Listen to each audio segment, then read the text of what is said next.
SZA, born Solana Imani Rowe on November 8, 1989, in St. Louis, Missouri, grew up in Maplewood, New Jersey. Raised in a strict Muslim household, she wore a hijab and followed Islamic teachings throughout her childhood. She was also an athlete, competing in gymnastics at a high level. However, after the 9/11 attacks, she faced bullying for her religion and eventually stopped wearing the hijab. Music wasn't always part of her plan. After high school, she enrolled in college, studying marine biology, but she struggled academically and eventually dropped out. During this time, she started experimenting with music, recording songs in her friend's basement. Her early tracks were a mix of alternative R&B, lo-fi beats, and poetic stream-of-consciousness lyrics. At first, it was just a hobby, but that hobby quickly turned into something much bigger. In 2012, she self-released her first project, SZA Run, followed by S in 2013. These EPs started gaining traction online, and that's when Top Dog Entertainment, TDE, the label home to Kendrick Lamar, Schoolboy Q, and Isaiah Rashad, noticed her. In 2013, she became TDE's first female artist, marking a turning point in her career. But success didn't come overnight. SZA spent years writing for other artists and fine-tuning her sound. She co-wrote songs like Consideration for Rihanna and continued releasing music at her own pace.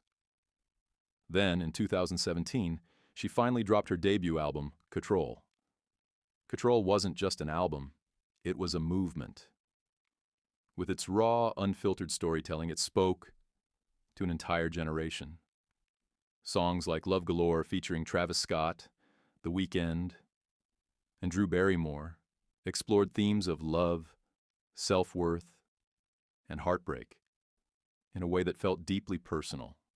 The Weeknd in particular became a viral hit, despite, or maybe because of, its controversial subject matter about being a side piece in a relationship. The album was a commercial and critical success, earning multiple Grammy nominations and going triple platinum. But despite her success, SZA expressed frustrations with the music industry, even hinting at quitting at times. Still, fans remained hopeful for a second album. For years, she teased new music, dropping singles like Good Days in 2020, which became an instant favorite. The dreamy, uplifting song about healing and moving forward connected with fans in a big way, further solidifying her place in R&B. But the wait for her sophomore album was long. 5 years long. Finally, in December 2022, she released SOS, and it was worth every second of the wait. The album debuted at #1 on the Billboard 200 and stayed there for 10 weeks, a record-breaking achievement. SOS showcased SZA's growth as an artist, blending R&B, hip-hop, rock, and even pop-punk influences. The biggest hit from the album? Kill Bill. Inspired by Quentin Tarantino's film of the same name, the song tells the darkly humorous story of a woman contemplating murdering her ex and his new girlfriend.